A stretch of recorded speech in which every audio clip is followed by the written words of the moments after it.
Welcome back to the Beauty Body Balance Podcast. Hi, I'm Dr. Erin Lucie with Luminate Clinic, and today we are going to talk about acne. And I have with me Em, who's a licensed esthetician and certified acne specialist, and Micah Lucie is our functional health coach, also my husband. So let's dive right into acne. Let's do it.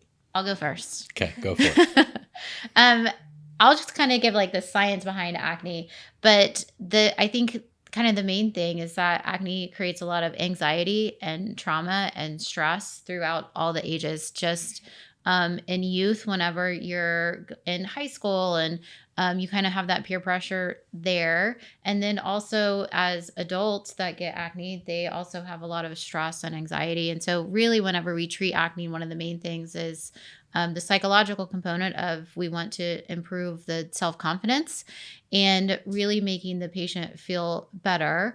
But diving into acne itself, there are kind of 4 different grades of acne when we look at the science of it. There's grade 1, which is just kind of bumps on the skin. Grade 2, which goes into papules and pustules. 3, which is more cysts, and 4 is nodules, where it's really gone to like the back and the body. And they each kind of have their own presence, and we'll really kind of talk about like what does it look like on the skin, and then Micah will really go into where does it come from and why does it happen. So for sure.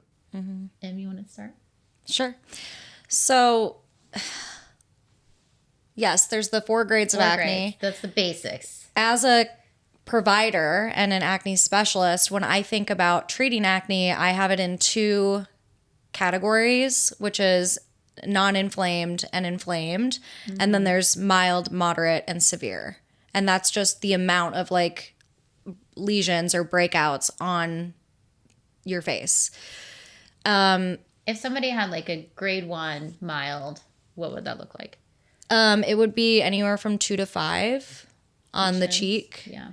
Yeah, on each side. And then we get into moderate when it's like 10 to 20, and then more than that is where we go into severe.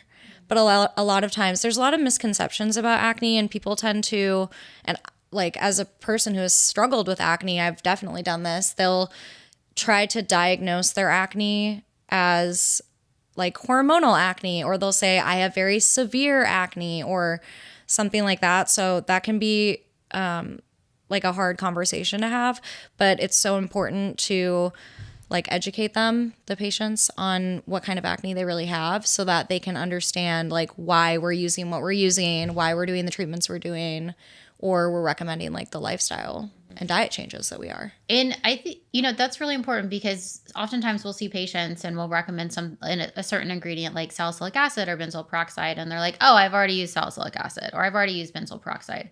And the formulations could be totally different. Or they'll say like, oh, my friend used salicylic acid, it didn't work. But your friend's skin is not the same thing as what's happening with your skin. And different brands of product lines have different formulations. So even if one product line had benzoyl peroxide in it, it can be formulated totally different than a different form of benzoyl peroxide. And so whenever we make these recommendations, it's specifically for your skin. And we do online consults, as where in person is going to be a little bit better because we can actually see the skin better and touch it and feel it. But traditionally, like if you're starting out with like a grade 1 or like non-inflamed acne, it's going to feel kind of like sandpaper bumps on the skin, where it's just kind of what I would call congestion. Like there's no pustules, there's no inflammation, there's no redness. You touch it, it doesn't hurt. It just feels bumpy, kind of like whiteheads, blackheads, and just bumpy or congested. Mm-hmm. And then when we go into inflamed acne, that's where we see a lot of redness. They're painful typically. They might or might not have like a whitehead on them. Typically not. A lot of people call them blind pimples. Have you ever heard that? Yeah, papules and nodules. So anything but a whitehead or a pustule, they'll call a blind pimple. And you should not squeeze those. But yeah, the skin's really like sensitive. And the reason that you shouldn't squeeze them is because they're covered with skin, right? You have that keratolytic buildup where it's covered with skin. So if you were to try to squeeze it, it will kind of go down under the skin instead of out of the skin. So you definitely want to have a professional do extractions and open the skin up gently and then allow that to come out of the pore. But that's the difference between like the whiteheads and the blackheads is the black ones are already open to the air, and that's why they're oxidized and are black, and you can see them better than the ones that are closed and not oxidized. So that brings me into like how we treat acne and different kinds. You can't just use everything you see online and hope that something sticks. A lot of times people will do more damage that way, and different ingredients work better for different types of acne. So if you have non-inflamed acne, like the bumpy texture that Dr. Lucie was talking about, then I would recommend like a retinol, because it's going to go in and increase that skin cell turnover and do a really nice job exfoliating. And I would even use like a more aggressive exfoliating ingredient like glycolic acid, or salicylic is great too, that has a smaller molecule size and is going to do a really good job getting into the pore and like cleaning out all that dead skin cell buildup. People with acne, it's a genetic condition. So their pores are shedding skin cells 5 times faster than a normal functioning pore, and then they just get stuck. So we want to exfoliate, but we want to protect the skin at the same time. That's why with inflamed acne, when it's really red and painful and you're getting those like papules or cysts or nodules, then we'll use something with a larger molecule size like mandelic acid, because it's going to penetrate slowly and exfoliate without causing excess irritation. Because we really want to be exfoliating, killing the bacteria, controlling the oil, but then also maintaining the barrier. But weirdly enough, inflamed acne is easier to treat than non-inflamed acne. Non-inflamed acne is so stubborn and frustrating to deal with. And one of the reasons why is because it can also be coming from the inside. Yeah. If we have an imbalance in hormones and we start to have gut health issues, food sensitivities, I think a lot of the non-inflamed acne, like where it just kind of feels rough, is going to be from food issues. Yeah, there's a lot to that. And, you guys are using the non-inflamed and inflamed language, but for sure, inflammation is really one of the biggest keys to acne. When you think about inflammation, the body is fighting something. A lot of times it could be something like you mentioned, like food sensitivities, things that are causing the body to be on high alert. And the more inflammation we have, the more the body has to work to try to fight against that. So inflammation is great when you get injured, when you have, say, if you twist an ankle, that inflammation is going to come in and protect that area, but it's supposed to be a temporary thing. The problem is when we have inflammation going on forever, it's called, chronic situations, where you have low-grade inflammation, maybe you have a gut imbalance. You talked about food sensitivities. Food sensitivities themselves, and even things that are healthy for some people, could be inflammatory. So, for example, I had a client test her food sensitivity markers, and she had carrot. It's like, how would you know? So every time she eats carrot, she's getting inflammation. So that greater inflammation buildup, the skin is a barrier that's trying to help remove that out. And like you talked about, getting clogged, those pores get clogged, the gut can't keep up with it. It leads to those glands, the sebaceous glands, getting overworked. The sebum that they produce gets thicker, causes more of that clogging, and it just leads to more and more issues. So, a lot of people think that the body is so disconnected, but it's really a connected, always communicating with itself thing. So skin is part of that for sure. Yeah. I remember I was like 5 years into my acne journey, because I didn't get acne until I was an adult. And I mean, I had watched like a million videos and listened to a million experts talk about acne, but a lot of them didn't talk about like diet and lifestyle. Like they would be like, oh, handle your stress and don't eat gluten and dairy, but it wasn't very specific. But I started to think like, okay, maybe my body is trying to tell me something, like alert me that something's not right. So I did an at-home test with like a stool sample, a saliva sample, and a blood test. And it gave me like kind of generic results about different foods and things that might be causing inflammation in my body. But when I started working here and I found out what you did, that's where things really started to fall into place for me. And going through your program with you has been so helpful because I was not expecting those foods that it said on mine to be what was causing inflammation. And it was so helpful when you explained to me kind of why that might be happening. We were talking about gut health. Yeah, for sure. So, I mean, you really think about the skin. The skin is really a window into health, right? Absolutely. It's not just the thing. It's like, oh, this random acne. It's like, no, the body is trying to tell you something, and it's showing you through the skin. So, you think about stress like that. We'll talk about stress in another episode, but stress is really one of the biggest things, especially for younger people, that they're dealing with today.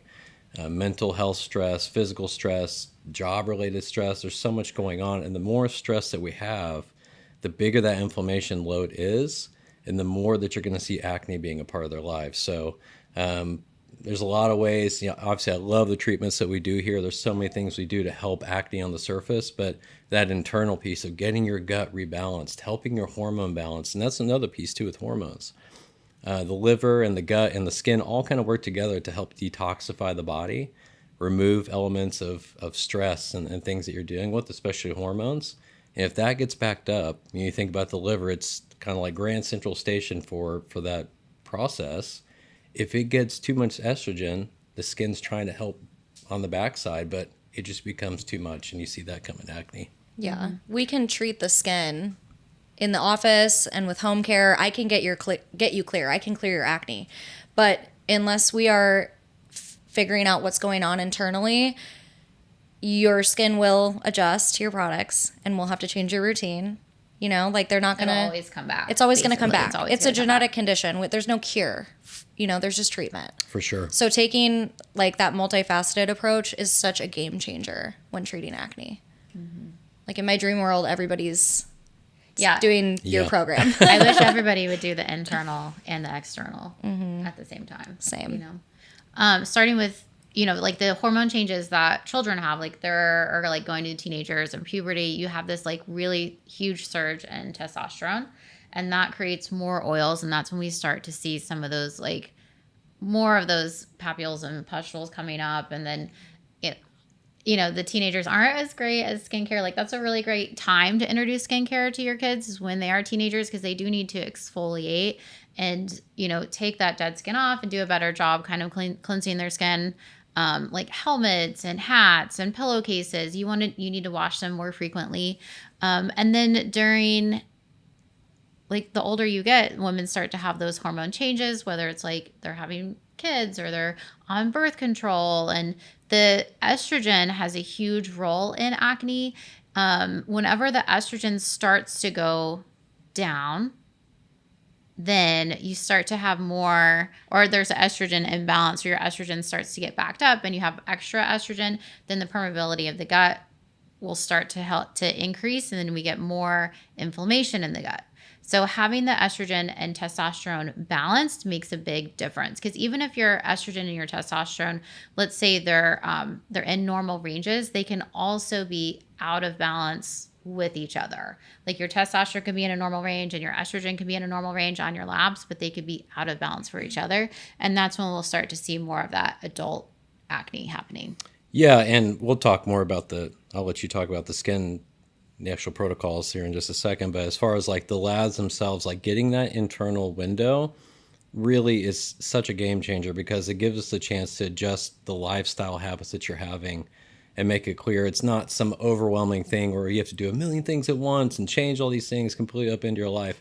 It's really about, let's take some small steps, some actions we can do right now to make a huge difference. So, Em, do you want to touch on some of the protocols and things that you guys do? Yeah. On your side? Okay. So our approach to acne at Luminate is holistic, and that word gets its own definition depending on who you talk to. So our definition of holistic is taking every angle and pulling everything together. So from the internal side with Micah, the treatments that we do, and then your home care. So you're eating the right things, managing your stress, of course, hopefully going through Micah's program, because then you know exactly what to do and you're not taking random advice from TikTok.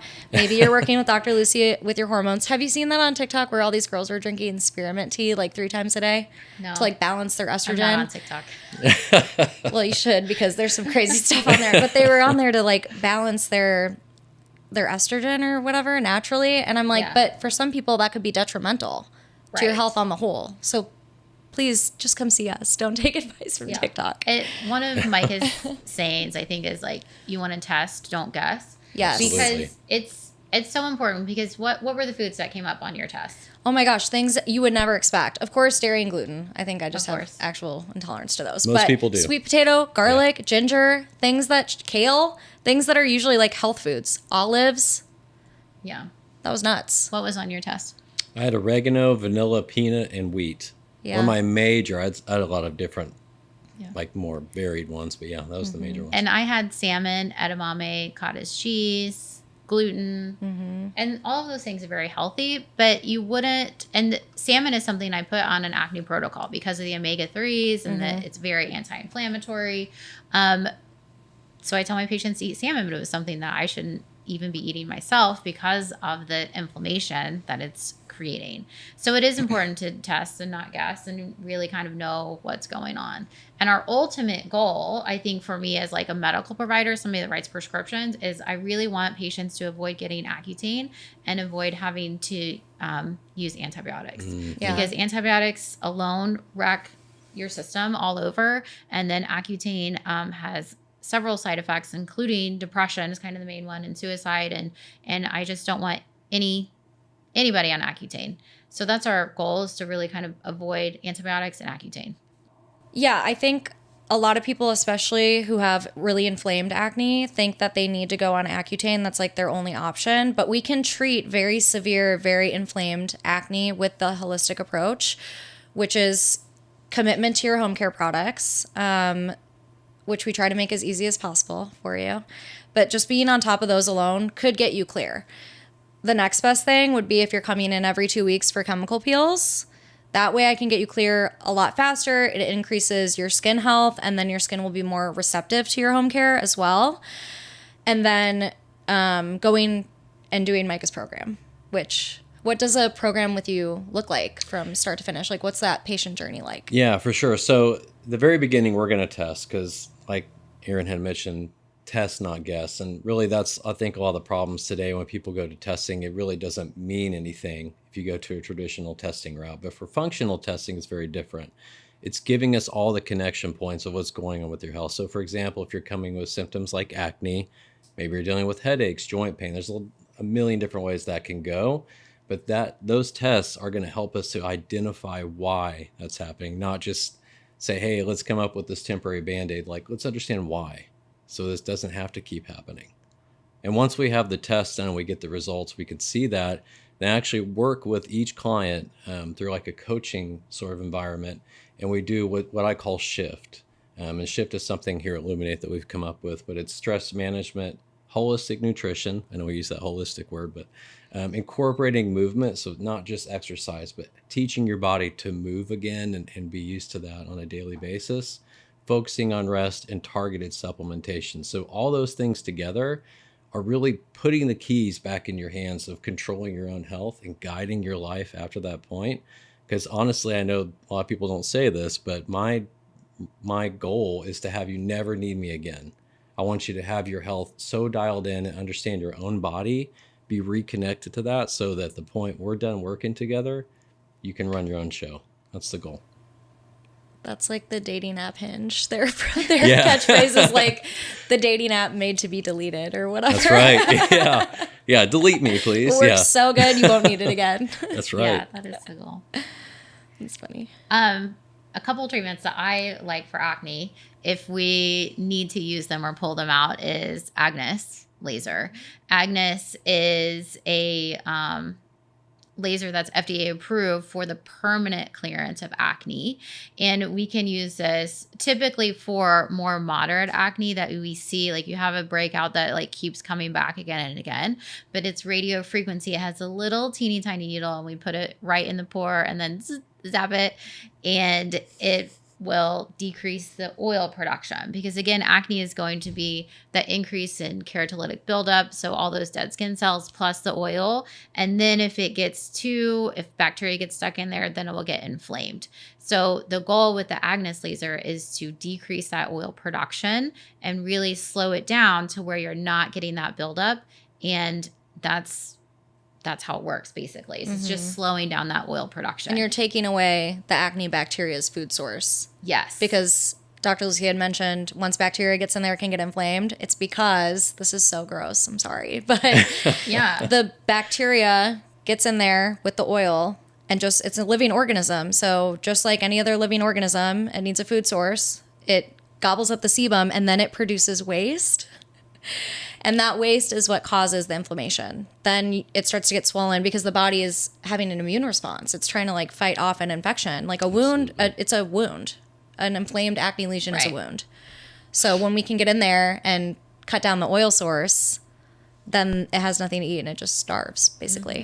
And that's how we do it. Yeah, plus, when you're pairing it with the functional side, that inflammation load that you're dealing with, the stress load is all going to be greatly diminished, so you won't have such a huge burden on your system in general. So it makes a huge difference for acne. Yeah.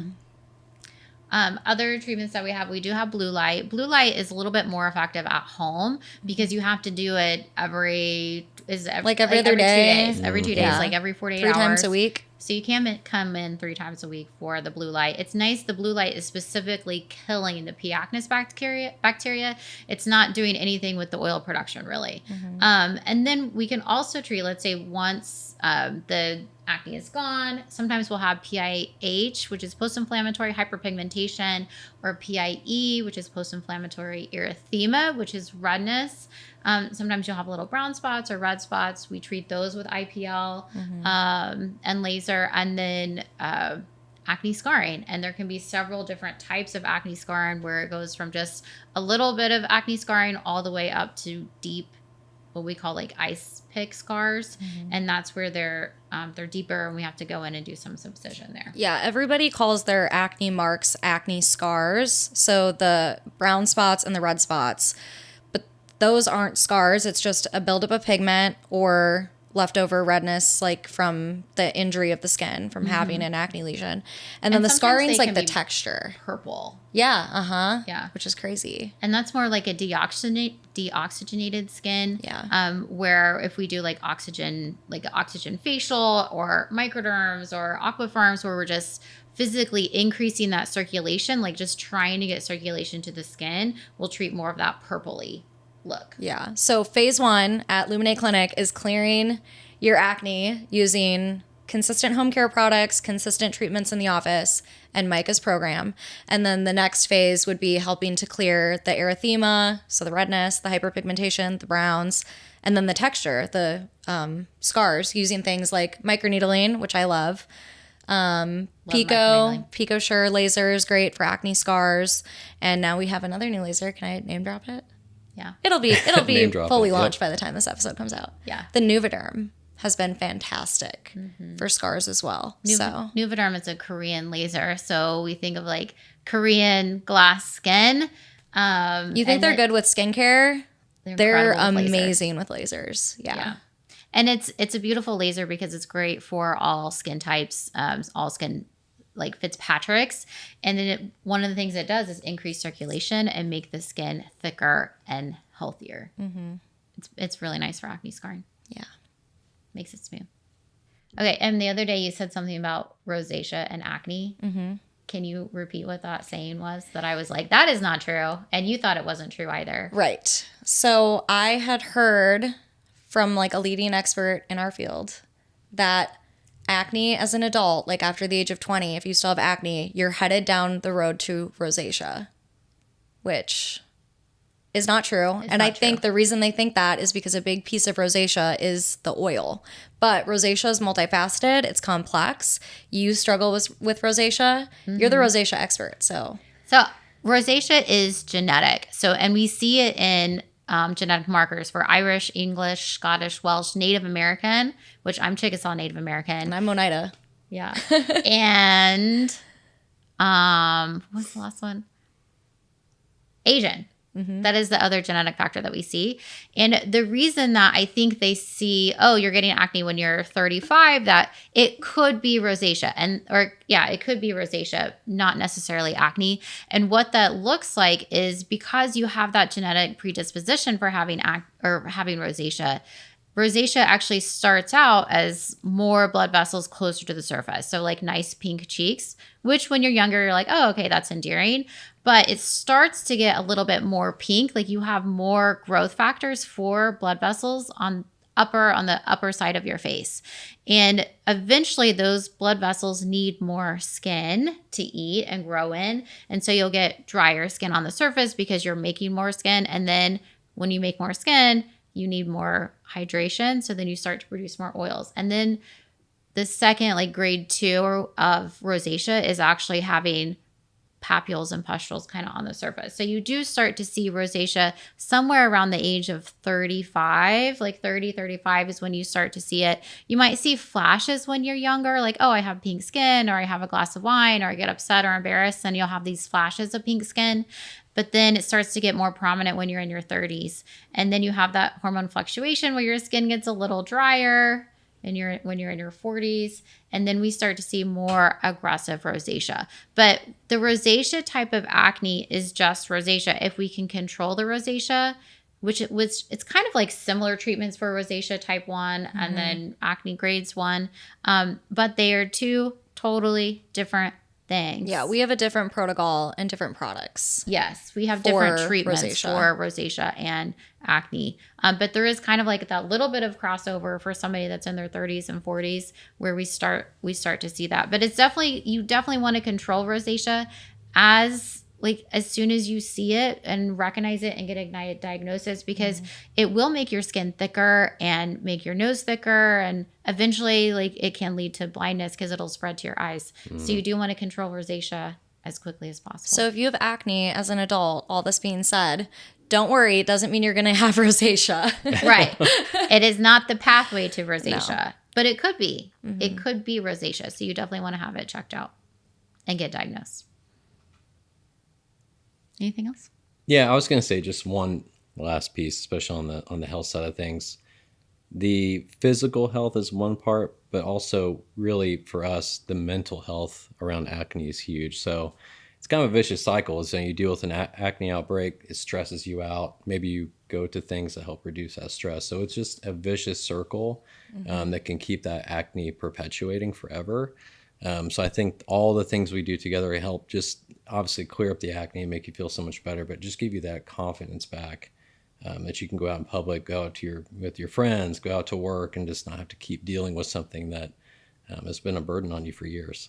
Yeah, I'm so grateful actually that I got acne, because it pointed me toward all these other things in my health that needed attention, because continued inflammation throughout your life leads to chronic illness. Who wants that, you know? Yep.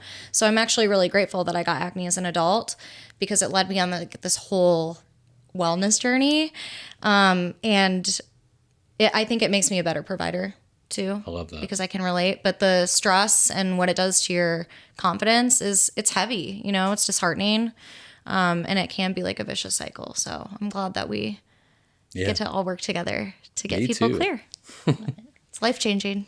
Well, if any of this resonated with you, if you have acne, if you have questions about acne, you know somebody with acne, please like and share this with them. And we hope to see you here at Luminate Clinic for a consultation. Or a virtual consultation, which are now available. Yeah.